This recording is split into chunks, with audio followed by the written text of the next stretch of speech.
Hi friends, welcome to exam theory. तो SSC constable GD 2019 में total आपके exam 54 शिफ्टों में कराए गए थे, जिसके सारे मैथ के सॉल्यूशन आपको इस चैनल पर देखने को मिलेंगे। आज हम लोग 13/2/2019 के शिफ्ट 1 के सारे मैथ के सॉल्यूशन इस वीडियो में देखने वाले, तो वीडियो के अंत तक जरूर बने रहिएगा। तो अगर आप इस चैनल पर नए हैं तो हमारे चैनल को सब्सक्राइब जरूर कर ले। ये हमारा सोशल मीडिया प्लेटफॉर्म है, आप हमसे यहाँ भी जुड़ सकते हैं। इसके लिंक आपको इस वीडियो के डिस्क्रिप्शन बॉक्स में मिल जाएंगे।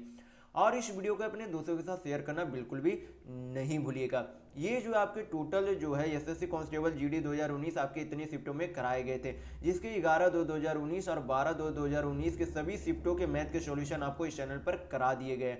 तो आप हमारे चैनल के प्लेलिस्ट में जाकर ये सारे वीडियो आप देख सकते हैं। आज हम लोग इस वीडियो में 13/2/2019 के शिफ्ट 1 के सारे मैथ के सॉल्यूशन देखने वाले हैं। तो चलिए बढ़ते हैं आज के प्रश्नों की ओर। तो देखेंगे क्वेश्चन नंबर 1। यहाँ पे बोला जा रहा है कि 10,500 रुपये की राशि ब्याज दर से 2 वर्षों में कितना वो धनराशि हो जाती है, 17,745 रुपये हो जाती है। तो आपसे पूछा जा रहा है कि ब्याज दर यानी कि रेट क्या होगा। तो यहाँ पर दिया गया क्या गया, प्रिंसिपल यानी कि मूलधन दिया गया, कितना दिया गया, 10,500 रुपया दिया गया। 2 वर्ष दिया गया, तो ये क्या दिया गया, टाइम यानी कि समय दिया गया। और 17,745 आपको क्या दिया गया, अमाउंट यानी कि मिश्र धन दिया गया। तो रेट निकालने का जो है फॉर्मूला आपको जो है चक्रवृद्धि ब्याज में क्या होता है, P/100 + R/100। पावर में आपका क्या हो जाता है, टी यानी कि आपका क्या होता है, समय होता है। इक्वल टू में आपका क्या लिखाता है, अमाउंट यानी कि मिश्र धन लिखाता है। तो यहाँ पर पी से आपका हो गया प्रिंसिपल यानी कि मूलधन, आर से रेट यानी कि दर, टी से टाइम यानी कि समय, ए से अमाउंट यानी कि मिश्र धन होता है। तो ये फॉर्मूला जो आपको हमेशा याद रखना है किसमें, चक्रवृद्धि ब्याज में। तो यहाँ पर जो है सभी क्या करेंगे, वैल्यू को पुट करेंगे और रेट यानी कि दर यहाँ पर निकाल लेंगे। तो प्रिंसिपल यानी कि मूलधन कितना दिया गया, 10,500 रुपये दिया गया। कितना दिया गया, 10,500।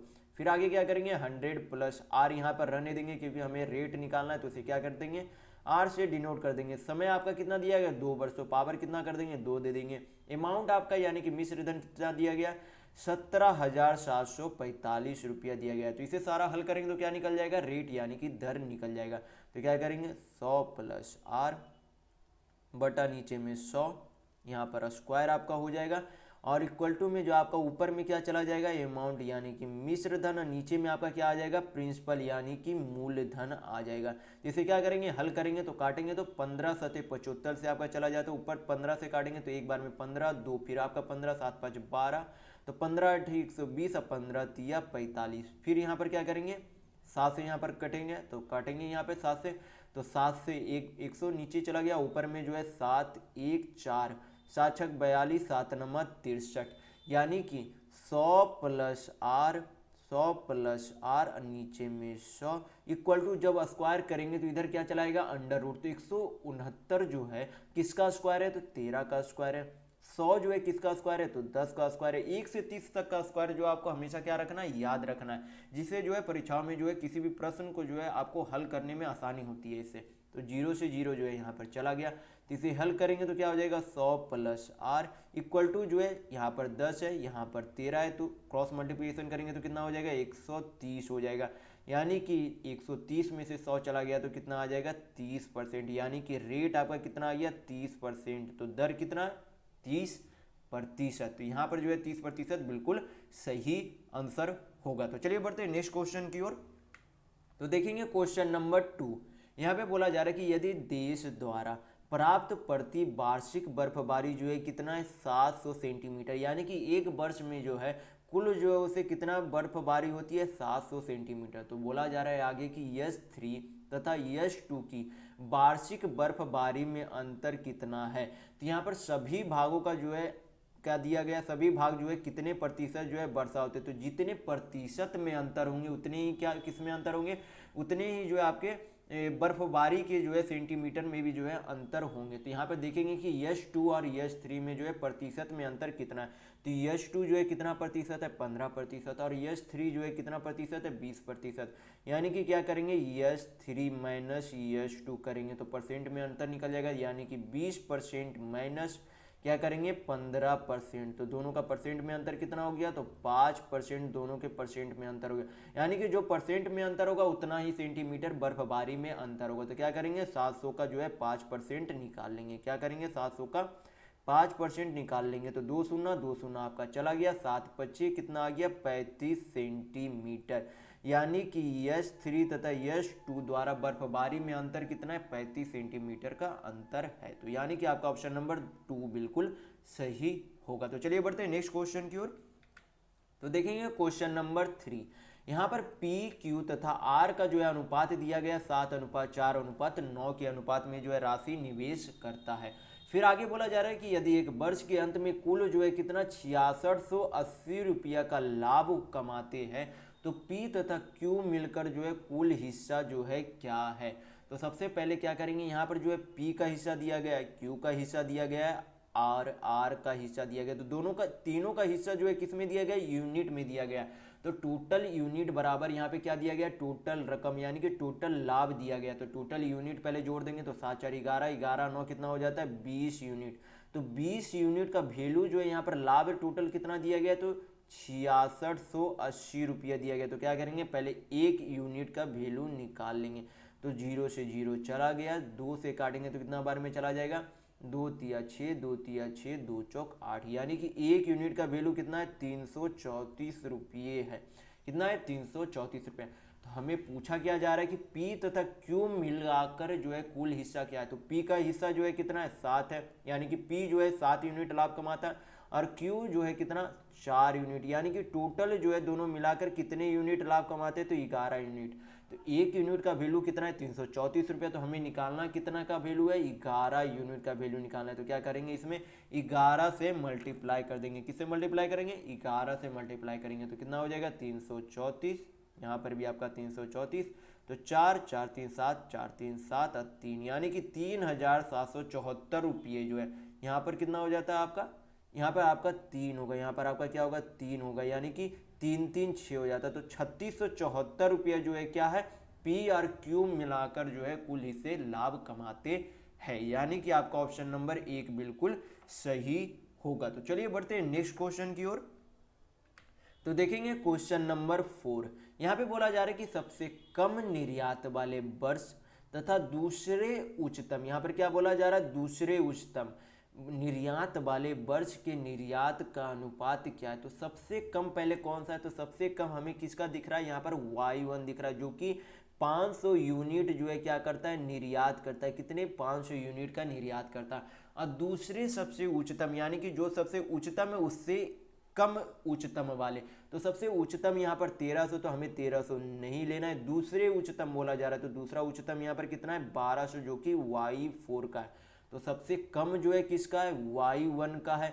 कितना यूनिट है, तो 500 यूनिट जो है निर्यात करता है। और दूसरा सबसे उच्चतम जो है किसका है, तो Y4 का है। कितना है 1200 यूनिट। तो क्या पूछा जा रहा है, दोनों का रेशियो पूछा जा रहा है। तो रेशियो यहाँ पर पुट कर देंगे तो 2 शून्य 2 शून्य चला गया, यानी कि सबसे न्यूनतम और दूसरा सबसे अधिकतम का अनुपात कितना हो जाता है 5:12, यानी कि आपका ऑप्शन नंबर 3 बिल्कुल सही होगा। तो चलिए बढ़ते हैं नेक्स्ट क्वेश्चन की ओर। तो देखेंगे क्वेश्चन नंबर 5। ये क्वेश्चन हमें जो है हिंदी में नहीं मिल पाया था, तो इसे जो है हमने इंग्लिश में ही रहने दिया है। तो मैं जो है आपको इसे पढ़कर समझा देता हूँ कि क्वेश्चन में क्या बोला जा रहा है। यहाँ पे बोला जा रहा है कि the volume of a right circular cone is equal to the volume of right circular cylinder, यानी कि बोला जा रहा है कि किसी शंकु का आयतन जितना है उतना ही जो है एक अन्य सिलेंडर यानी कि बेलन का आयतन है। जितना आयतन एक कोन यानी कि शंकु का है उतना ही आयतन जो एक अन्य सिलेंडर के आयतन का है। फिर आगे बोला जा रहा है कि हाइट इज 20 सेंटीमीटर। किसका हाइट, सिलेंडर का हाइट, यानी कि इसका जो है बेलन का जो है ऊंचाई कितना दिया गया, ऊंचाई जो है कितना दिया गया बेलन का 27 सेंटीमीटर दिया गया। कितना सेंटीमीटर दिया गया 27 centimetre. And diameter of its base is कितना दिया गया 30 सेंटीमीटर। डायमीटर यानी कि क्या बोला जाता है हिंदी में व्यास बोला जाता है। डायमीटर यानी कि व्यास, व्यास जो है कितना दिया गया 30 सेंटीमीटर दिया गया। तो व्यास अगर 30 सेंटीमीटर दिया गया तो इसका जो हम लोग रेडियस यानी कि व्यास यानी कि क्या त्रिज्या जो है त्रिज्या कितना हो जाएगा व्यास का आधा यानी कि कितना हो जाएगा 15 सेंटीमीटर हो जाएगा। फिर आगे बोला जा रहा है कि if the height of cone is 25 centimetre, तो कोन यानी कि शंकु का जो है हाइट यानी कि ऊंचाई कितना दिया गया है, 25 सेंटीमीटर दिया गया है।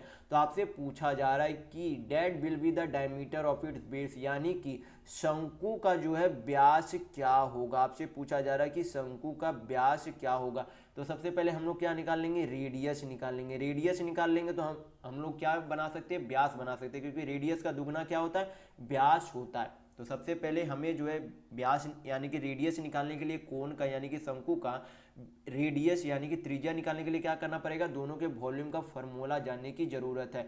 तो शंकु का वॉल्यूम क्या होता है, तो वॉल्यूम यानी कि आयतन कितना होता है, 1/3 पाई आर स्क्वायर एच होता है। किसका वॉल्यूम यानी कि आयतन होता है, शंकु का।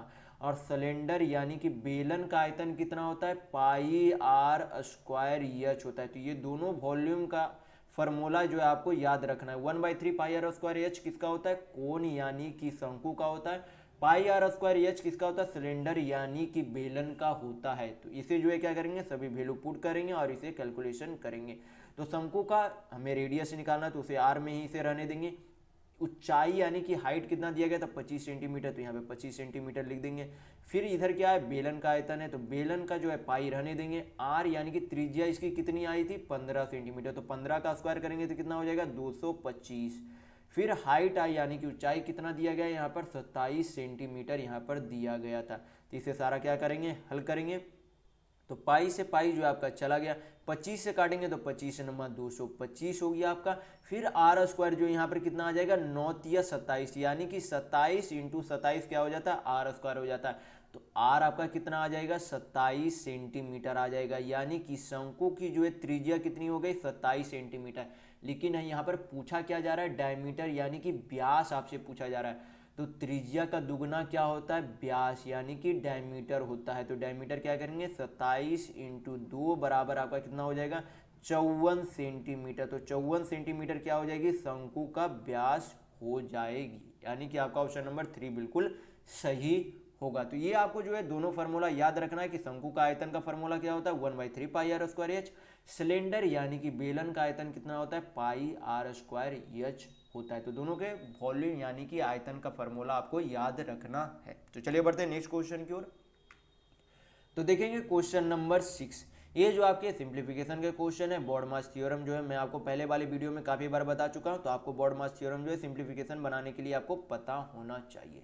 तो यहाँ पर क्या करेंगे, यहाँ पर क्या दिया गया, भाग का साइन दिया गया। तो भाग के सामने वाले जो है संख्या क्या होते हैं, पलट जाते हैं। यानी कि 1/4 हो जाएगा, तो किसे इसे जो है 11/4 लिख सकते हैं। तो -2/3 है।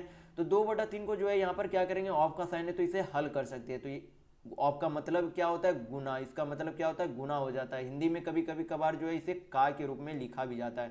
तो ऑफ या का मतलब क्या होता है, गुना। तो 2 से काटेंगे 8 को तो 4 बार में चला जाएगा।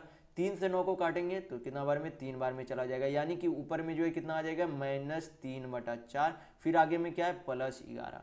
तो क्या करेंगे, सारा कैलकुलेशन यहाँ पे कर लेंगे। तो सिर्फ जो है ये दोनों का जो है एलसीएम लेते हैं। तो यहाँ पर 4 एलसीएम हो जाएगा, 11 - 3 +11। 11 में से 3 जाएगा तो कितना बचेगा, 11 में से 3 जाएगा तो ऊपर की ओर कितना बचेगा, 8 बचेगा। तो 4 से 8 को काट देंगे तो कितना बार में चला जाएगा, 2 बार में।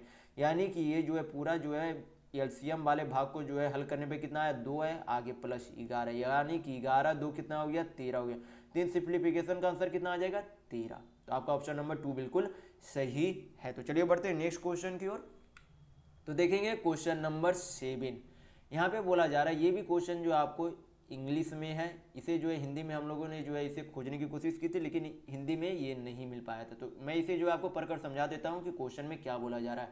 यहाँ पे बोला जा रहा है कि the height of right circular cone is 8 centimetre. यानी कि कोई कोन यानी कि क्या है, एक शंकु है। क्या है, एक शंकु। शंकु को इंग्लिश में क्या बोला जाता है, कोन बोला जाता है। उसकी क्या दी गई है, हाइट यानी कि ऊंचाई दी गई है। ऊंचाई कितनी दी गई है, 8 सेंटीमीटर। कितने सेंटीमीटर, 8 सेंटीमीटर जो है ऊंचाई दी गई। फिर बोला जा रहा है कि if diameter of its base is कितना है, 12 सेंटीमीटर। डायमीटर जो है हिंदी में क्या होता है, व्यास को कहा जाता है। यानी कि इस शंकु का व्यास जो है कितना सेंटीमीटर है, 12 सेंटीमीटर है। अगर व्यास 12 सेंटीमीटर है तो इसकी त्रिज्या कितनी हो जाएगी, 6 सेंटीमीटर। क्या चाहिए, कितनी हो जाएगी, 6 सेंटीमीटर। क्योंकि व्यास का आधा कितना होता है, त्रिज्या होती है। तो त्रिज्या कितनी हो जाएगी, 6 सेंटीमीटर। तो आपसे पूछा क्या जा रहा है, कर्व्ड सरफेस एरिया यानी कि तिर्यक क्षेत्रफल, यानी कि आपसे क्या पूछा जा रहा है, वक्र पृष्ठ क्षेत्रफल पूछा जा रहा है। क्या पूछा जा रहा है, वक्र पृष्ठ क्षेत्रफल यानी कि लैटरल सरफेस एरिया या फिर कर्व्ड सरफेस एरिया भी इसे बोल सकते हैं।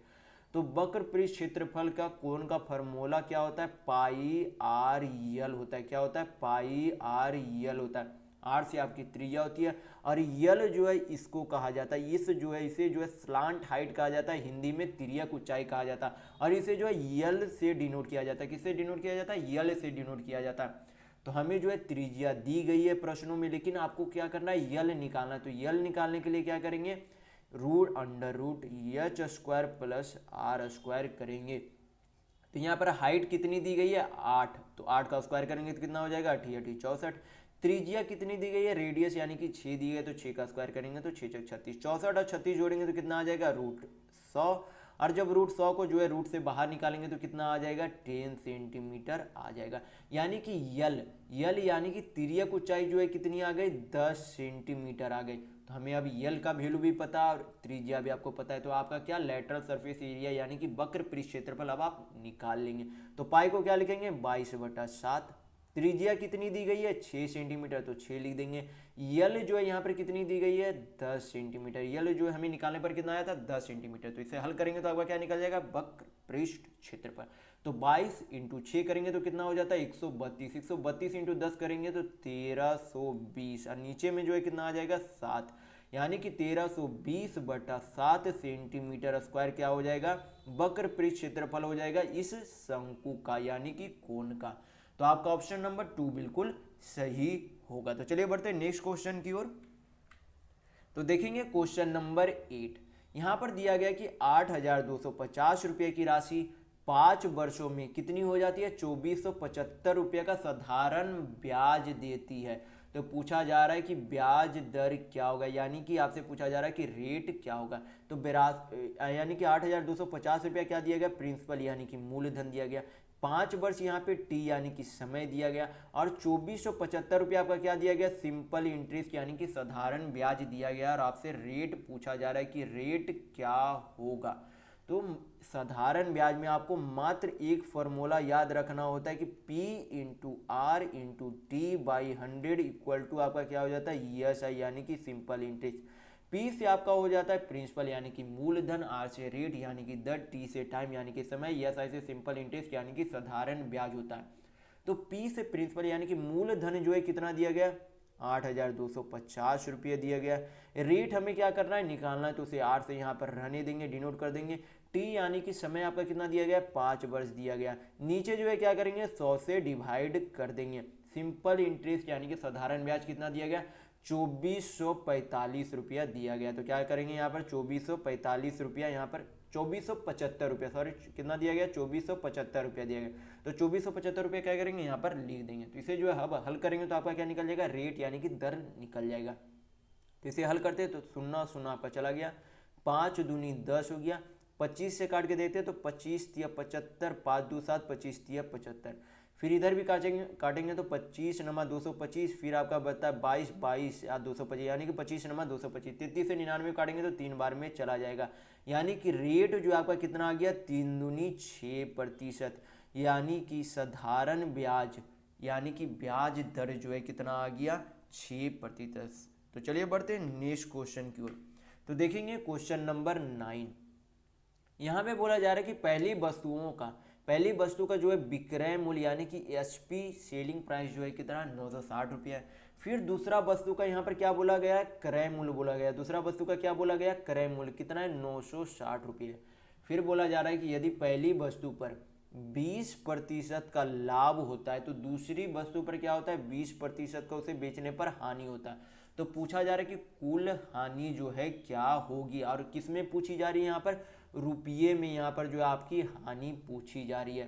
तो पहला वस्तु का जो है CP यहाँ पे लिख देते हैं SP।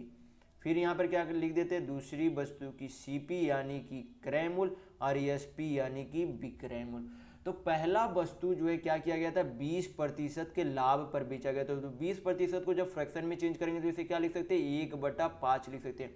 क्योंकि फ्रैक्शन में चेंज करने के लिए हम क्या करते हैं, परसेंट को हटाते हैं, नीचे 100 आ जाता है, 20 से काटेंगे तो 1/5। तो फ्रैक्शन यानी कि परसेंटेज को फ्रैक्शन में चेंज करने के लिए क्या करते हैं, परसेंटेज को नीचे हटाकर लिख देते हैं। यानी कि 20% को फ्रैक्शन में चेंज करेंगे तो कितना आएगा, 1/5 आएगा। तो किसी भी परसेंटेज को आप फ्रैक्शन में चेंज करते हैं तो परीक्षाओं में जो है किसी भी प्रश्न को जो है बनाने में आसानी होती है। तो इससे आपको जो है आपको भी पता होना चाहिए कि फ्रैक्शन में किस तरीके से चेंज किया जाता है परसेंटेज को। तो यहाँ पे 20% का जो है फ्रैक्शन में चेंज करेंगे तो कितना हो जाएगा, 1/5। यानी कि 5 की कोई वस्तु जो है 1 यूनिट के लाभ में बेच दी गई। कितने यूनिट की, 1 यूनिट के लाभ में बेच दी गई। कि कौन सी वस्तु को, पहली वस्तु की। यानी कि पहली वस्तु को कोई सामान 5 यूनिट का था, उसे 6 यूनिट में बेच दी गई। कितने यूनिट में, 6 यूनिट में बेच दी गई। तो यहाँ पर 960 रुपया क्या दिया गया, दूसरे वस्तु का विक्रय मूल्य यानी कि एसपी दिया गया। तो 6 यूनिट का यहाँ पर वैल्यू कितना दिया गया, 960 रुपये। तो हम क्या 1 यूनिट का वैल्यू यहाँ पर निकाल सकते हैं। तो यहाँ पर जो है जब काटेंगे तो कितना हो जाएगा, 1685 1696, यानी कि 1 यूनिट का वैल्यू कितना आ गया, 960 रुपया। तो इससे हमें क्या पता चल जाएगा, सीपी यानी कि कॉस्ट प्राइस यानी कि क्रय मूल्य आपको यहाँ पर निकल जाएगा। तो क्या करेंगे, 5 यूनिट का वैल्यू निकालने के लिए क्या करेंगे, 160 में मल्टीप्लाई कर देंगे यहाँ पर। तो 16×5=80, तो 800 रुपये जो है क्या हो गया, पहली वस्तु का क्रय मूल्य हो गया। और पहली वस्तुओं का विक्रय मूल्य जो है कितना था, 960 रुपये था। तो पहले वस्तु का विक्रय मूल्य और क्रय मूल्य दोनों हमें पता चल गया। तो दूसरी वस्तु का क्या करेंगे, क्रय मूल्य और विक्रय मूल्य निकालेंगे। तो दूसरी वस्तु को जो है कितने प्रतिशत, 20% के हानि में बेचा गया था। तो परसेंट को फ्रैक्शन में चेंज करेंगे तो कितना हो जाएगा, 1/5 हो जाएगा। यानी कि 5 की कोई वस्तु जो है 1 यूनिट के हानि में बेच दी गई। यानी कि 5 का कोई सामान जो है कितना में बेच दिया गया, 4 यूनिट में बेच दिया गया। और दूसरी वस्तु का यहाँ पर दूसरी वस्तु का क्या दिया गया, क्रय मूल्य यानी कि सीपी दिया गया। तो 5 यूनिट बराबर जो है वैल्यू यहाँ पर कितना है, 960 रुपये। तो हम क्या 1 यूनिट का वैल्यू निकाल सकते हैं, तो बिल्कुल निकाल सकते हैं। तो 5 से काटेंगे तो यहाँ पर 19×5 = 95, 5×2 = 10, यानी कि 1 यूनिट का वैल्यू जो है कितना आ गया, 192 रुपया। तो अब हमें निकालना क्या है, एसपी यानी कि विक्रय मूल्य निकालना है। तो 4 यूनिट गुना 192 करेंगे तो आपका क्या निकल जाएगा, एसपी यानी कि विक्रय मूल्य निकल जाएगा। तो 4×2 = 8, 19×2 = 38, 76, यानी कि 768 रुपये जो है दूसरी वस्तु का विक्रय मूल्य, और दूसरी वस्तु का क्रय मूल्य जो है कितना था, 960 रुपया। तो क्या करेंगे, दोनों क्रय मूल्य को जोड़ेंगे। क्या करेंगे, दोनों क्रय मूल्य को जोड़ेंगे और दोनों विक्रय मूल्य को जोड़ेंगे और दोनों में क्या करेंगे, अंतर निकाल देंगे। तो हमें क्या पता चल जाएगा, कुल हानि पता चल जाएगा। तो टोटल सीपी जो है यहाँ पर कितना हो गया, पहले वस्तु का सीपी यानी कि क्रय मूल्य कितना था, 800 रुपया, दूसरी वस्तु का सीपी कितना था, 960 रुपया। तो यहाँ पर कितना हो गया, 9 8 17, यानी कि 1760 रुपया जो है क्या है, दोनों का सीपी यानी कि क्रय मूल्य है। तो दोनों का एसपी भी यहाँ पर जोड़ देते। तो पहली वस्तु का जो है विक्रय मूल्य कितना है, तो 960 है। दूसरी वस्तु का जो है विक्रय मूल्य कितना है, तो 768 रुपये है। तो दोनों को यहाँ पर जोड़ेंगे तो 8, यहाँ पर 6 6 12, 9 7 16, 1 17, यानी कि जब 1760 में से 17 को 28 माइनस करेंगे तो हमें क्या पता चल जाएगा कि कितना लॉस हुआ। क्या करेंगे, 1760 माइनस 1728, तो अंतर दोनों का कितना आ जाएगा, 32 रुपये का अंतर आ जाएगा। यानी कि दोनों वस्तुओं के बेचने पर उसे जो है 32 रुपये की, कितनी, 32 रुपये की जो है हानि हुई। तो आपका ऑप्शन नंबर 4 बिल्कुल सही होगा। तो चलिए बढ़ते हैं नेक्स्ट क्वेश्चन की ओर। तो देखेंगे क्वेश्चन नंबर 10।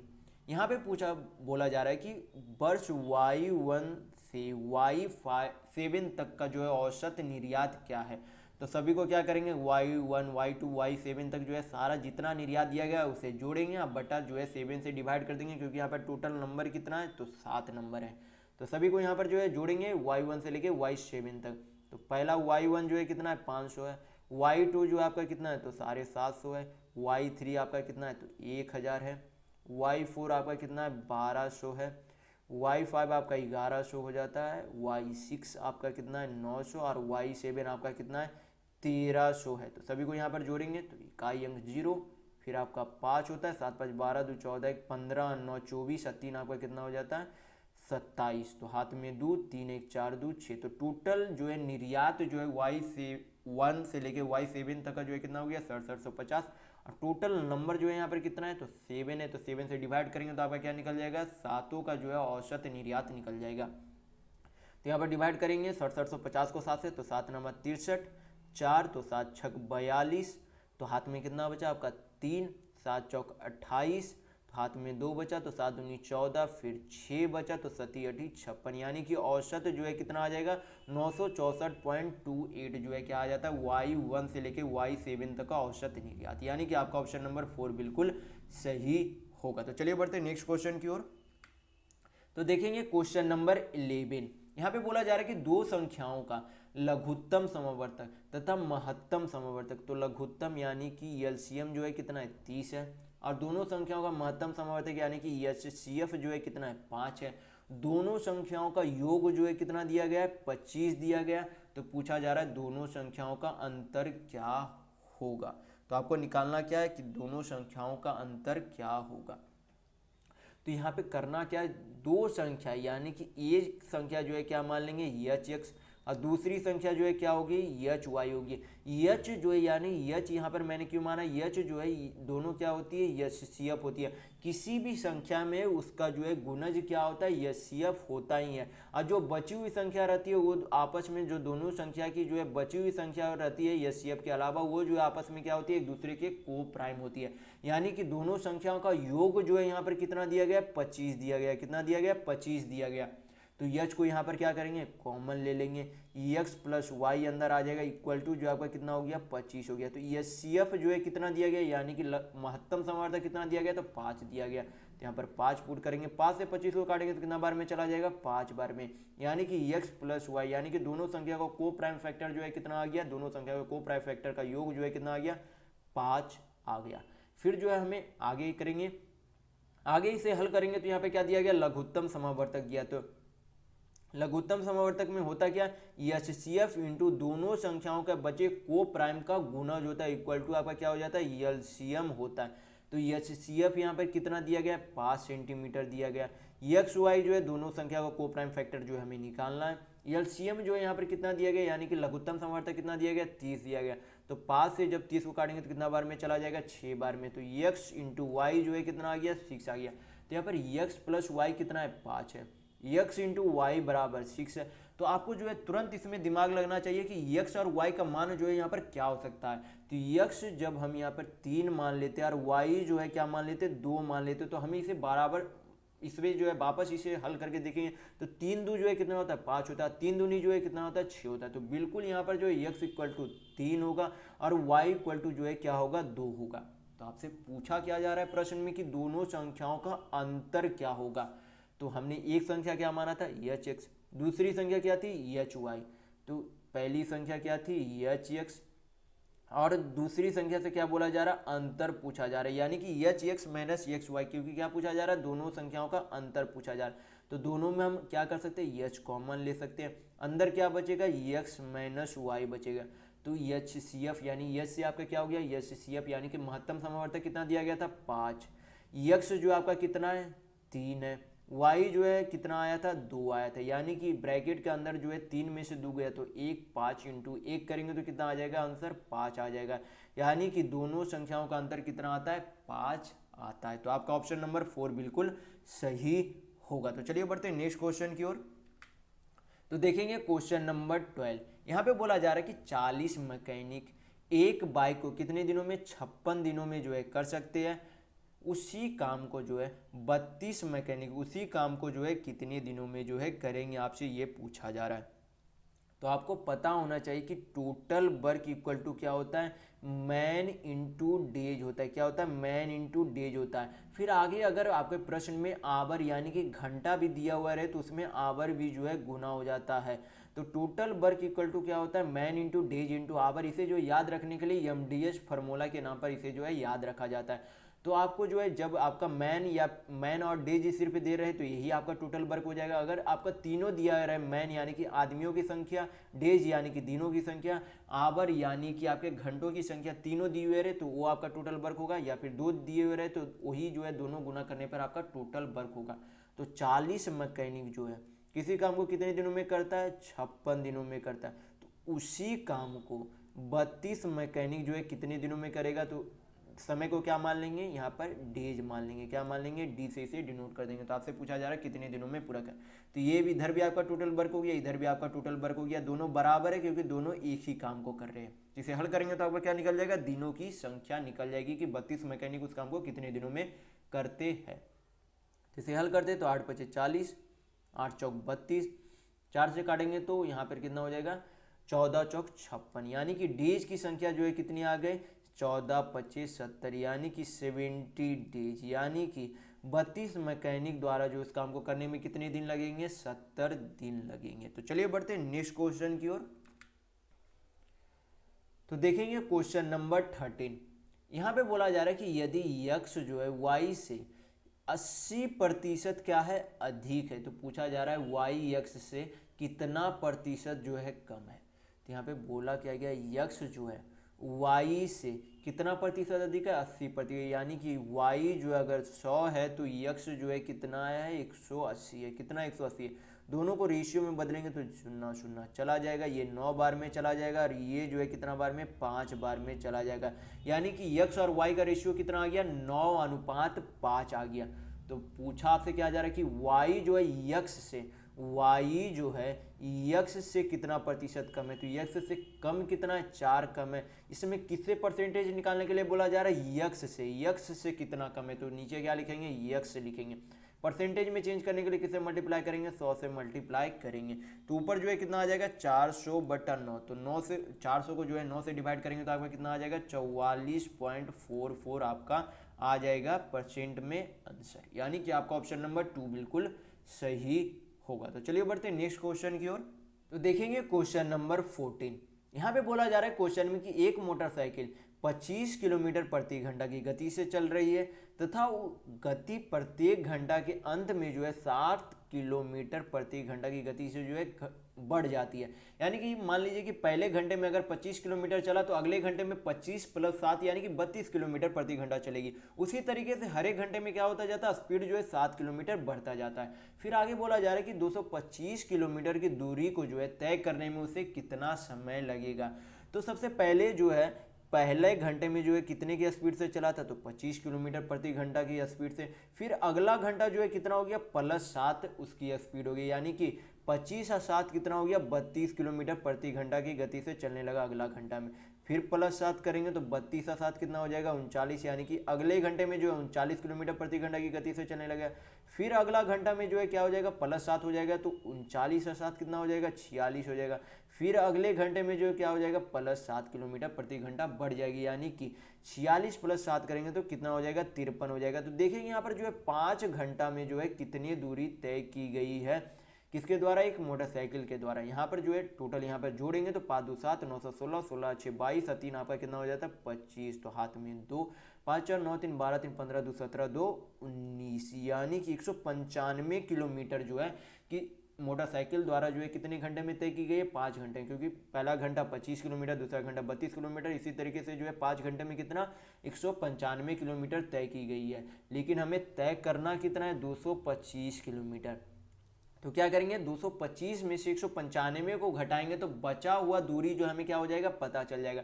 तो 225 में से क्या करेंगे 195 घटाएंगे तो कितना आएगा 30 किलोमीटर। यहाँ पे क्या करेंगे घटाकर आप चाहे तो देख सकते हैं 195 यानी कि 225 - 195, तो यहाँ पर 0 यहाँ पर 3 यहाँ पर आपका चला जाए। तो यहाँ पर जो है टोटल दूरी जो है अब कितना ट्रैवल करना है 60 यानी कि 30 किलोमीटर, कितना 30 किलोमीटर जो है उसे और ट्रैवल करना है। लेकिन अगले घंटा में उसका जो है स्पीड यानी कि चाल जो है कितनी हो जाएगी, क्योंकि पिछला घंटा में कितना था 53 था, तो अगले घंटा में भी तो उसमें क्या हो जाएगी +7 किलोमीटर प्रति घंटा और उसमें बढ़ जाएगी। तो उसका चाल जो है कितना हो जाएगा 53 + 7 या 53 प्लस क्या करेंगे 7 करेंगे तो कितना हो जाएगा 60 किलोमीटर प्रति घंटा हो जाएगी उसके अगले घंटा में जो है स्पीड। लेकिन उसे जो है ट्रैवल यानी कि यात्रा जो उसे और कितना करना है 30 किलोमीटर। तो आपको पता होना चाहिए कि चाल बराबर जो है क्या होता है यानी कि समय बराबर समय बराबर जो आपका क्या हो जाता है समय बराबर जो होता है दूरी बटा चाल होती है। क्या होती है समय बराबर दूरी बटा चाल। तो ये फार्मूला आपको हमेशा याद रखना है कि समय बराबर क्या होता है दूरी बटा चाल। तो दूरी कितनी है 30 किलोमीटर। चाल यहाँ पर अगले घंटे में कितना से चलेगा तो 60 किलोमीटर प्रति घंटा से चलेगा। तो नीचे क्या लिख देंगे 60 यहाँ पर लिख देंगे। तो कितना चला गया 30 से जो है 60 को काटेंगे तो 2 बार में चला जाएगा यानी कि आधा घंटा और लगेगा। तो पहले जो है कितना ट्रैवल किया था 5 घंटा, फिर जो उसे 30 किलोमीटर और ट्रैवल करने में कितना समय लग गया, आधा घंटा और लग गया, यानी कि टोटल समय इसे कितना लग गया, तो 5 दूनी 10 आएगी 11/2 आवर जो है लग गया उसे जो है मोटरसाइकिल से 225 किलोमीटर ट्रैवल करने में, यानी कि आपका ऑप्शन नंबर 2 बिल्कुल सही होगा। तो चलिए बढ़ते हैं नेक्स्ट क्वेश्चन की ओर। तो देखेंगे क्वेश्चन नंबर 15। यहाँ पे बोला जा रहा है कि 30 कर्मचारियों और 5 प्रबंधकों का औसत वेतन जो है कितना, 80,000 रुपये है। फिर आगे बोला जा रहा है कि यदि 1,80,000 वेतन वाले एक प्रबंधक को एक नए प्रबंधक के द्वारा बदल दिया जाता है तब औसत मासिक वेतन जो है कितना हो जाता है, 78,500 रुपया हो जाता है। तो नए प्रबंधक का मासिक वेतन क्या है, तो पहले जो है मासिक जो है वेतन, औसत मासिक वेतन कितना था, 80,000 था, लेकिन एक जो है 1,80,000 के प्रबंधक जाने के बाद और नए उसके जगह जो एक नए प्रबंधक के आने के बाद उसका मासिक औसत वेतन जो है कितना हो जाता है, 78,500 हो जाता है। यानी कि नए प्रबंधक के आने के बाद उसके औसत में क्या हो गई, कमी हो गई, क्या हो गई, कमी हो गई। यानी कि जो नए प्रबंधक आए हैं उसकी वेतन जो है क्या है, पिछले वाले प्रबंधक से क्या है, कम है।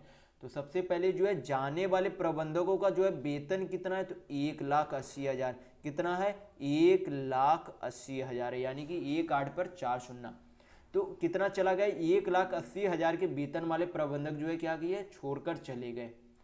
तो उसके जाने के बाद जो है औसत यानी कि टोटल योग में जो है कमी कितनी हो गई, तो क्या करेंगे 80,000 में से क्या करेंगे, 80,000 में से 78,500 को माइनस करेंगे तो आपका कितना आ जाएगा, 0,059 9 में से 8 गया 1, यानी कि औसतन जो है कितना हो गया, 1,500 की कमी हो गई। यानी कि सभी कर्मचारी और 5 प्रबंधकों में सब में जो है औसतन कितना कमी हो गई, 1,500। तो टोटल कमी जो है योग निकालने के लिए क्या करेंगे, इसे जो है 35 से गुना कर देंगे, क्योंकि यहाँ पर 30 कर्मचारी और 5 क्या थे, प्रबंधक थे। तो टोटल कमी यहाँ पर निकल जाएगी। टोटल कमी जो है योग में जो है मासिक वेतन जितना मिलता था उसमें योग में जो है कितनी कमी हुई, तो 15 से गुना करेंगे तो 15 × 5 = 75, 15 × 3 = 45, तो 5 7 5 12 4 1 5, यानी कि 52,500 रुपये की जो है क्या होगी, कमी हो गई टोटल योग में। तो टोटल योग में कैसे कमी हो गई, नए जब प्रबंधक शामिल हुए उसके वेतन में इतना ही तो कमी हुआ होगा, इतना ही तो नए प्रबंधक के वेतन में कमी हुआ होगा, तभी तो उसके जो है मासिक औसत वेतन में, सभी के मासिक औसत वेतन में क्या हो गई, कमी हो गई। तो क्या करेंगे, जितना जो है पहले वाले प्रबंधक का वेतन था और जितनी कमी हुई उसको क्या करेंगे, माइनस कर देंगे। तो कितना हो जाएगा, 52,500 को इसमें क्या करेंगे, माइनस कर देंगे। तो जो माइनस कर कर आएगा वो क्या हो जाएगा, आपके नए प्रबंधक का वेतन हो जाएगा।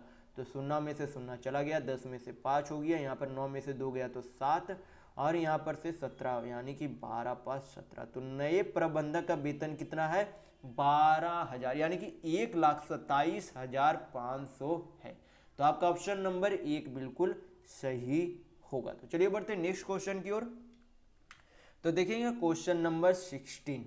यहाँ पे के, यल तथा यम का जो है यहाँ पर यूनिट यानी कि रेशियो में जो है मान दिया गया। फिर बोला गया आगे कि वर्ष के अंत में कुल जो है 10,230 रुपया का क्या कमाता है, लाभ कमाते हैं। तो पूछा जा रहा है के तथा यल के हिस्से का बीच में जो है अंतर क्या है, यानी कि यहाँ पर के का जो है यूनिट में जो है मान यानी कि लाभ का जो है मान कितना दिया गया, 15 यूनिट, यल का जो है लाभ यूनिट में कितना है तो 20 यूनिट, यम का जो है यूनिट में लाभ कितना है तो 27 यूनिट। तो तीनों के जब लाभ का यूनिट जोड़ेंगे तो टोटल लाभ क्या करेंगे, बराबर करके लिख देंगे। तो टोटल यहाँ पर योग कितना आएगा, तो 7 7 5 12, 2 2 4, 1 5 1 6, यानी कि 62 यूनिट का वैल्यू जो है कितना दिया गया, 10,230 दिया गया। 31 से काटेंगे तो 31 दूनी 62, 31 तिया 93, यहाँ पर 7 2 9, 31 तिया 93, फिर यहाँ पर 2 से काट देंगे तो 16 दूनी 32, 2 5 10, यानी कि 1 यूनिट का वैल्यू जो है कितना है, 165 रुपये है। कितना, 165 रुपये है। तो आपसे पूछा क्या गया है कि के तथा यल के हिस्से का अंतर क्या है। तो के को जो है कितना हिस्सा मिलता है, लाभ का 15 हिस्सा, यल को कितना मिलता है, 20 हिस्सा। तो उसके जितने यूनिट में अंतर होगा उतने ही क्या उसके लाभ के रुपये में अंतर होगा, जितना उसके यूनिट में अंतर होगा उतने उसके लाभ में भी अंतर होंगे। तो दोनों के यूनिट में अंतर जो है कितना है, तो 5 यूनिट अंतर है। तो 1 यूनिट का वैल्यू 165 रुपया है, तो 5 यूनिट का वैल्यू निकालने के लिए क्या करेंगे, 165 में 5 गुना कर देंगे। तो 5 पचे 25, 2 16 पचे 80, 2 82, यानी कि के और यल के बीच जो अंतर कितना है, 825 रुपये। यानी कि आपका ऑप्शन नंबर 4 बिल्कुल सही है। तो चलिए बढ़ते हैं नेक्स्ट क्वेश्चन की ओर। तो देखेंगे क्वेश्चन नंबर 17। यहाँ पे बोला गया है कि दो त्रिभुजों का क्षेत्रफल जो है कितना है, दो त्रिभुजों का क्षेत्रफल का अनुपात दिया गया है 1:2। फिर आगे बोला गया कि उनके आधारों का अनुपात कितना है, 3:4 है। तो बोला गया है कि उनकी ऊंचाई का अनुपात क्या होगा। तो आपको पता होना चाहिए कि किसी भी ट्रायंगल का एरिया निकालने के लिए क्या करते हैं, half into base into height करते। क्या करते हैं, बेस इंटू हाइट। क्या करते हैं, बेस इंटू हाइट। ये मान लीजिए एक ट्रायंगल है, इस पे एक हाइट है, ये जो आपका क्या है, बेस है। ये आपका क्या है, बेस है। बेस यानी कि बेस आपका हो गया आधार, और यहाँ पर हाइट यानी कि ऊंचाई, ये आपका हो जाता है। तो एरिया का फॉर्मूला आपको हमेशा याद रखना है कि half into base into height होता है। तो यहाँ पर जो है पहले त्रिभुज का जो है क्षेत्रफल जो है 1 है, और दूसरे त्रिभुज के क्षेत्रफल जो है यूनिट में कितना है, 2 है। दोनों के आधारों का यहाँ पर अनुपात दिया गया। तो यहाँ पे क्या करेंगे, पहले त्रिभुज का क्षेत्रफल हाफ इंटू बेस जो है कितना दिया गया, 3 दिया है, 3 लिख देंगे। हाइट यहाँ पर हमें निकालना है, तो इसे जो है क्या मान लेंगे, h1 मान लेंगे। क्या मान लेंगे, h1 मान लेंगे। फिर जो है क्या करेंगे, दूसरे की एरिया, दूसरे त्रिभुज की क्षेत्रफल की एरिया, तो हाफ। दूसरे त्रिभुज का जो आधार यानी कि बेस कितना दिया गया, 4 दिया गया, तो 4 लिख देंगे। और दूसरे की हाइट यानी कि दूसरे त्रिभुज की हाइट क्या मान लेंगे, h2। दोनों का एरिया का अनुपात कितना दिया गया, 1:2। इसे हल करेंगे तो आपका क्या निकल जाएगा, h1 और h2, यानी कि दोनों का हाइटों का जो है अनुपात आपका निकल जाएगा। तो हाफ से हाफ जो है यहाँ पर कट गया। 2 से 4 को काटेंगे तो 2 बार में चला जाएगा, यानी कि h1/h2 जो आपका क्या आ गया, 2/3। इसे अनुपात में चेंज करेंगे तो आपका कितना आ जाएगा, 2:3। तो दोनों का हाइट यानी कि ऊंचाई का अनुपात कितना आ गया, 2:3, यानी कि आपका ऑप्शन नंबर 1 बिल्कुल सही होगा। तो चलिए बढ़ते हैं नेक्स्ट क्वेश्चन की ओर। तो देखेंगे क्वेश्चन नंबर 18। यहाँ पे बोला जा रहा है कि एक थैले में 1 रुपये, 2 रुपये तथा 5 रुपये के सिक्के के रूप में जो है टोटल रुपया कितना, 840 रुपया। फिर आगे बोला गया कि 1 रुपया, 2 रुपये, 5 रुपये के सिक्कों की संख्या का अनुपात कितना, 8:1:5 है। तो पूछा जा रहा है कि थैले में 5 रुपये के जो है कितने सिक्के हैं। तो 1 रुपये का जो है टोटल कितना सिक्का है, तो 8 सिक्का है। तो यहाँ पे सभी क्या मान लेंगे, यक्स मान लेंगे, ताकि इसे सॉल्यूशन करने में जो आपको कंफ्यूजन ना हो। तो क्या मान लेंगे, सभी को यक्स मान, यानी कि 1 रुपये के सिक्के जो है टोटल कितने, 8 यक्स है। यानी कि इसे जो रुपये में चेंज करेंगे तो कितना हो जाएगा, 8 यक्स रुपये टोटल 1 रुपये के सिक्के का। फिर जो है 2 रुपये के सिक्के कितने हैं, 1 यक्स है, यानी कि कितना यक्स है। तो टोटल रुपये कितना हो जाएगा, 2 रुपये का जो है मूल्य कितना हो जाएगा, तो 2 यक्स हो जाएगा। फिर 5 रुपये के जो है सिक्कों की संख्या कितनी है, 5 यक्स। तो मूल्य में जब दोनों को गुना करेंगे तो आपका क्या निकल जाएगा, मूल्य निकल जाएगा। तो 5 पचे 25 है, यानी कि 5 रुपये का जो है टोटल सिक्कों का मूल्य कितना है, तो 25 यक्स। और टोटल मूल्य यानी कि टोटल रकम कितना है, 840 रुपया है। सभी को क्या करेंगे, यक्स को जो है प्लस करेंगे, तो 8 2 10, 25 और 10 आपका कितना हो जाता है, 35 यक्स बराबर आपका कितना, 840। तो 35 दूनी 70, आपका 14 बचा, तो 35 चौक 140, यानी कि यक्स बराबर जो है कितना आ गया, 24 आ गया। तो पूछा क्या जा रहा कि थैले में 5 रुपये के कितने सिक्के, तो 5 रुपये के सिक्कों का जो अनुपात कितना था, 5 यक्स था। कितना था, 5 यक्स था। तो यक्स का वैल्यू 24 है, तो हमें 5 यक्स निकालने के लिए क्या करेंगे, 24 में 5 का मल्टीप्लाई करेंगे तो आपका कितना आ जाएगा, 120 आ जाएगा। यानी कि 5 रुपये की सिक्कों की संख्या कितनी थी, 120, यानी कि आपका ऑप्शन नंबर 2 बिल्कुल सही होगा। तो चलिए बढ़ते हैं नेक्स्ट क्वेश्चन की ओर। तो देखेंगे क्वेश्चन नंबर 19। यहाँ पे बोला जा रहा है कि एक दुकानदार जो है एक कूलर को 15% की छूट पर बेचता है। यदि उसे 19% की छूट पर देता तो उसे जो है 332 रुपये कम कमाता। यानी कि कोई दुकानदार जो है उसे 15% की छूट दिया, लेकिन बोला जा रहा है कि अगर उसे 19% की छूट यानी कि डिस्काउंट देता तो वो 332 रुपया जो है दुकानदार क्या करता, 332 रुपये कम कमाता। तो आपसे पूछा जा रहा है कि कूलर का अंकित मूल्य क्या है। तो छूट किस में दी जाती है, मार्क्ड प्राइस में। किस में दी जाती है, मार्क्ड प्राइस, यानी कि अंकित मूल्य में दी जाती है। तो छूट किस में दी जाती है, अंकित मूल्य में दी जाती है। तो दोनों का छूट का अंतर कितना है, 4%। रकम में अंतर कितना है, तो 332। तो जब यहाँ पे क्या करेंगे 1% निकाल लेंगे, तो 1% का वैल्यू कितना हो जाएगा, 4 से काटेंगे, 4 अठी 32, 4 तिया 12, यानी कि 1% का वैल्यू जो है कितना है 83, यानी कि मार्क्ड प्राइस जो है कितना हो जाएगा 100%। तो 100% का वैल्यू दोनों तरफ 100 से गुना कर देंगे, यानी कि 8300 हो जाएगा, यानी कि मार्क्ड प्राइस कितना 8300 रुपये, यानी कि आपका ऑप्शन नंबर 3 बिल्कुल सही होगा। तो आपको पता होना चाहिए कि छूट हमेशा किस में दी जाती है, अंकित मूल्य में दी जाती है, तो आपको हमेशा ये ध्यान रखना है। तो चलिए बढ़ते हैं नेक्स्ट क्वेश्चन की ओर। तो देखेंगे क्वेश्चन नंबर 20। यहाँ पर जो है 5 को जो है अलग अलग संख्याएं दी गई है तथा एक संख्या यक्स दी गई है और उसका औसत यानी कि एवरेज कितना दिया गया 35 दिया गया। तो पूछा जा रहा है कि यक्स का मान क्या होगा। तो सभी जो है 6 संख्या का क्या करेंगे, पहले योग निकाल देंगे। यहाँ पर औसत कितनी दी गई है 35 दी गई है। टोटल नंबर ऑफ संख्या जो है नंबर जो है टोटल नंबर कितना है 6 है। तो 35 में से 6 मल्टीप्लाई करेंगे तो आपका कितना आ जाएगा 210 आ जाएगा। कितना आ जाएगा 210, 35 दूनी 27 7 21, यानी कि कितना आ जाएगा 210। तो टोटल नंबर का योग जो है कितना आ गया, यानी कि सम जो है कितना आ गया 210। तो हमें यहाँ पर निकालना क्या, यक्स का वैल्यू निकालना। तो क्या करेंगे 5 का सम करके 6 के सम में से जो है क्या कर देंगे माइनस कर देंगे, तो यक्स का वैल्यू आपको क्या हो जाएगा निकल जाएगा। यहाँ पर जोड़ेंगे तो 23 और 27 कितना हो जाता है, तो 50। फिर जो आगे कितना है 29 है, फिर आगे कितना है 36 है, फिर आगे कितना है 47 है। तो 9 6 15 7 22, 2 5 2 7 3 10 14 2 16, यानी कि 162 जो है 5 संख्याओं का जो है योग है। और ये जो है टोटल जो है कितनी 6 संख्याओं का योग है और 162 जो है क्या है 5 संख्याओं का योग है। तो जब दोनों का अंतर निकालेंगे तो क्या निकल जाएगा, यक्स का वैल्यू निकल जाएगा। किसका वैल्यू निकल जाएगा, यक्स का वैल्यू। तो 10 में से 2 गया 8 0 4, यानी कि यक्स का वैल्यू जो है कितना है 48 है, यानी कि आपका ऑप्शन नंबर 1 बिल्कुल सही होगा। तो चलिए बढ़ते नेक्स्ट क्वेश्चन की ओर। तो देखेंगे क्वेश्चन नंबर 21। ये बोर्डमास थ्योरम से जो आपको ये सिंप्लीफिकेशन हमेशा बनता है, तो बोर्डमास थ्योरम आपको हमेशा पता होना चाहिए। तो यहाँ पर जो है क्या दिया गया, पहले जो है यहाँ पर का यहाँ पर जो है पहले सॉल्यूशन करेंगे। किसका, पहले का सॉल्यूशन किया जाता है। बोर्डमास थ्योरम जो है आशा करता हूँ मैं आपको जो है काफ़ी बार बता चुका, तो आशा करता हूँ आपको जो ये पता होगा कि बोर्डमास थ्योरम क्या होता है। तो यहाँ पर जो है इसे हल करते हैं तो 2000 यहाँ पर भाग है तो भाग का साइन दे देंगे। यहाँ पर जो है का मतलब क्या हो जाता है, एक तरह से गुना हो जाता है। यहाँ पर कितना हो जाएगा 25/4 हो जाएगा। फिर आगे क्या है आपका गुना है 5/2, यहाँ पर 5/2, यहाँ पर का मतलब एक तरीके से क्या हो जाता है गुना हो जाता है। तो यहाँ पे क्या करेंगे, इसे सारा पहले हल कर लेंगे तो 5 5 25 और यहाँ पर 2 दूनी 4, यानी कि इंटू में जो है कितना आ गया 2/5 आ गया। यहाँ पर फिर आगे में क्या है -5 है। इसे जो है बाकी फिर हल करेंगे। आगे में 2000 भाग को जो है मल्टीप्लाई में चेंज करते तो सामने वाली संख्या क्या हो जाती है उल्टा हो जाती है, यानी कि 25/4 को 4/25 लिखेंगे। फिर आगे क्या है 2/5 है, फिर आगे क्या है -5 है, तो -5 यहाँ पे लिख देंगे। बाकी हल करेंगे तो आपका सिंप्लीफिकेशन का आंसर यहाँ पर आ जाएगा।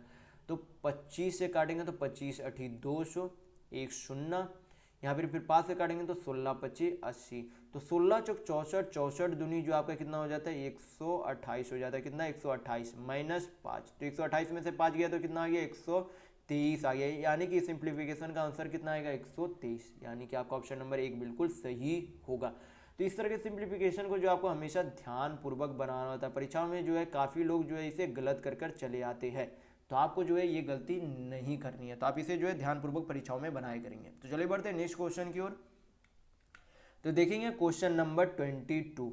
नीरज जो है 10 किलोमीटर तथा 20 किलोमीटर की दूरियों को जो है 1 घंटा में तय करता है, यानी कि पहला 10 किलोमीटर जो है 1 घंटा में तय करता है तथा अगला 20 किलोमीटर जो है 5 घंटा में तय करता है। तो पूछा जा रहा है कि संपूर्ण यात्रा में उसकी जो औसत गति क्या होगी। तो आपको फार्मूला जो है पता होना चाहिए कि चाल बराबर क्या होता है दूरी बटा समय होता है। क्या होता है, चाल बराबर दूरी बटा समय होता है। तो आपको जो है हमेशा पता होना चाहिए ये सब जो है टाइम एंड डिस्टेंस में ये सारे फार्मूला। तो क्या होता है चाल बराबर दूरी बटा समय। तो टोटल दूरी यहाँ पर कितना है, यहाँ पर 10 किलोमीटर है, यहाँ पर 20 किलोमीटर, यानी कि टोटल उसे ट्रैवल कितना करना है 30 किलोमीटर। और नीचे क्या करेंगे टोटल समय लिख देंगे। क्या लिख देंगे टोटल समय। तो यहाँ पर 1 घंटा लिया, फिर अगला जो है 20 किलोमीटर चलने के लिए कितना 5 घंटा, यानी कि टोटल समय कितना लिया 6 घंटा। तो यहाँ पर से क्या निकल जाएगा एवरेज स्पीड, यानी कि औसत चाल यहाँ पर से आपकी निकल जाएगी। तो 6 से काटेंगे 30 को तो 5 बार में चला जाएगा, यानी कि उसकी औसत गति कितनी थी 5 किलोमीटर प्रति आवर। तो इस क्वेश्चन का आंसर कितना हो जाएगा 5 किलोमीटर प्रति घंटा। तो चलिए बढ़ते हैं नेक्स्ट क्वेश्चन की ओर। तो देखेंगे क्वेश्चन नंबर 23। यहाँ पे बोला जा रहा है कि नल के एक टैंक को कितने देरी में भर सकता है 8 घंटे में भर सकता है। फिर आगे बोला जा रहा है कि नल यल जो है टैंक को 20 घंटे में क्या कर सकता है भर सकता है। तो पूछा जा रहा है कि नल के तथा यल जो है दोनों मिलाकर समान टैंक को जो है कितने घंटे में भर सकता है।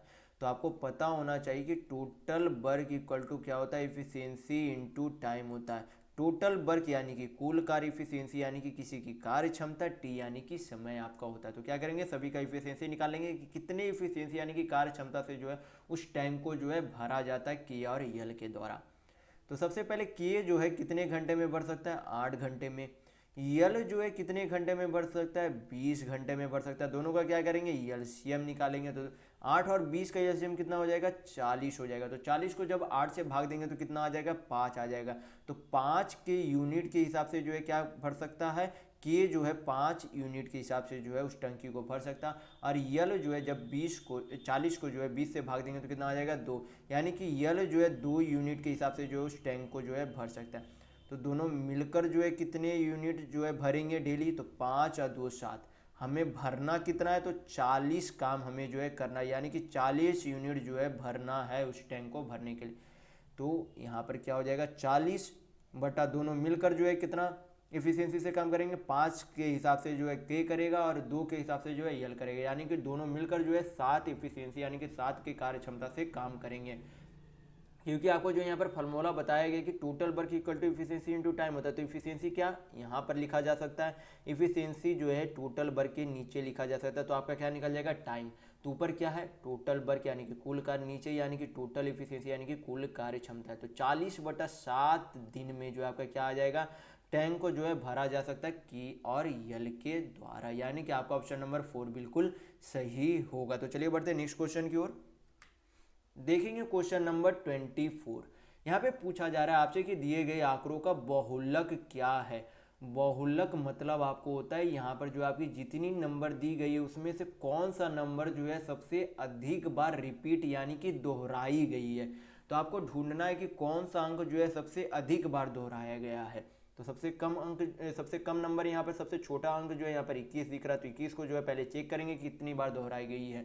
21 एक बार, फिर यहाँ पर 2 बार, 3 बार, 4 बार। तो 21 को कितनी बार दोहराई गई है 4 बार। फिर देखेंगे 22 को जो है कितनी बार दोहराई गई है।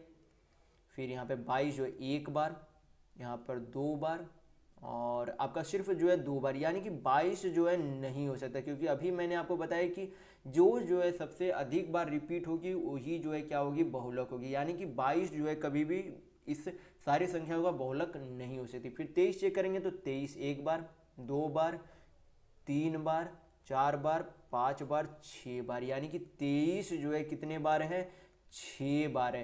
तो यहाँ पर इसका मतलब अब 21 भी जो आपकी क्या हो सकती है बहुलक नहीं हो सकती है।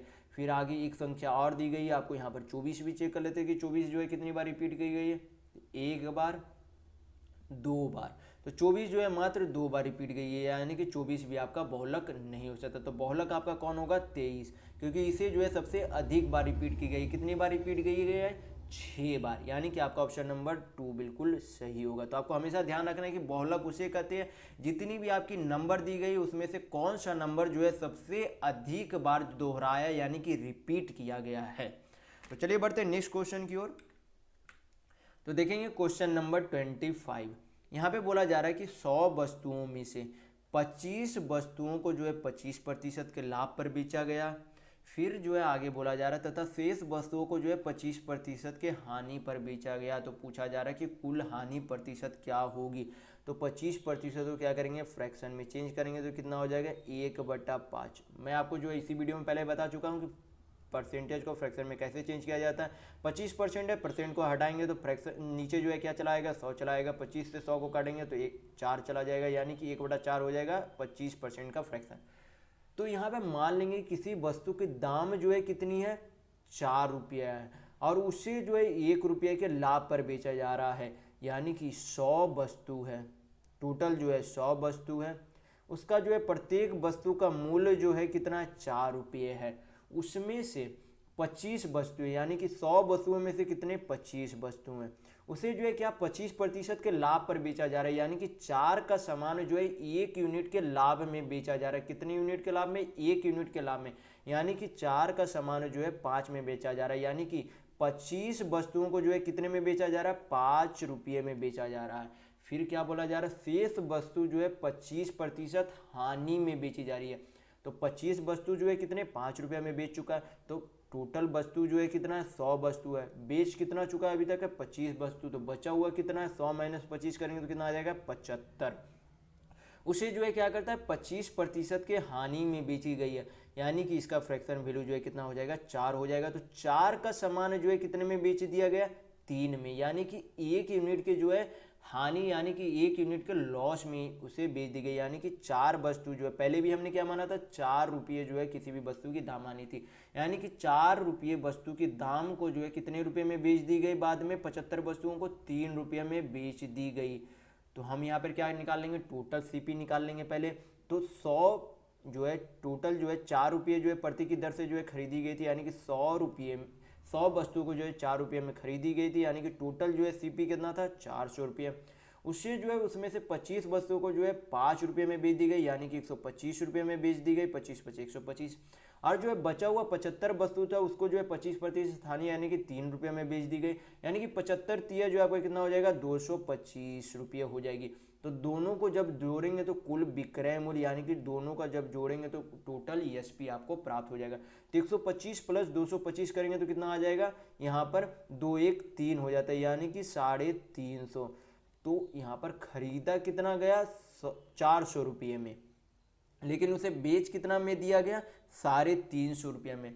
तो यहाँ पर पूछा आपसे क्या जा रहा है कि हानि प्रतिशत क्या है, तो रुपये में हानि कितनी हुई 400 माइनस 350 करेंगे तो कितना आ जाएगा 50, यानी कि लॉस उसे कितने रुपये की हुई 50 रुपये की। किसमें हमेशा जो है लॉस या फिर प्रॉफिट परसेंट निकालने के लिए क्या करते हैं सीपी को नीचे लिखते हैं। तो सीपी जो यानी कि क्रय मूल्य कितना है 400, परसेंट में इसे चेंज करने के लिए 100 से मल्टीप्लाई करते हैं, यानी कि 2 शून्य 2 शून्य चला गया। यहाँ पर जो है 2 दूनी 4 25 दूनी 50, यानी कि 25/2% जो है क्या हो गई लॉस हो गई। लेकिन यहाँ पर आंसर क्या दिया गया पॉइंट में, तो 25 को 2 से भाग देंगे तो कितना आ जाएगा 12.5%, यानी कि उसे जो है टोटल लॉस यानी कि हानि कितना हुआ 12.5% का, यानी कि आपका ऑप्शन नंबर 1 बिल्कुल सही होगा। तो चलिए इस वीडियो में बस इतना ही। अगर आपको वीडियो पसंद आए तो लाइक कीजिएगा, नए हैं तो चैनल को सब्सक्राइब जरूर कर लीजिएगा। ये हमारा सोशल मीडिया प्लेटफॉर्म है, आप हमसे यहाँ भी जुड़ सकते हैं, इसके लिंक आपको इस वीडियो के डिस्क्रिप्शन बॉक्स में मिल जाएंगे। और इस वीडियो को अपने दोस्तों के साथ शेयर करना बिल्कुल भी नहीं भूलिएगा, ताकि उन्हें भी जो है इस वीडियो से लाभ मिल सके। तो चलिए इस वीडियो में बस इतना ही, मिलते हैं अगले वीडियो में, तब तक के लिए धन्यवाद।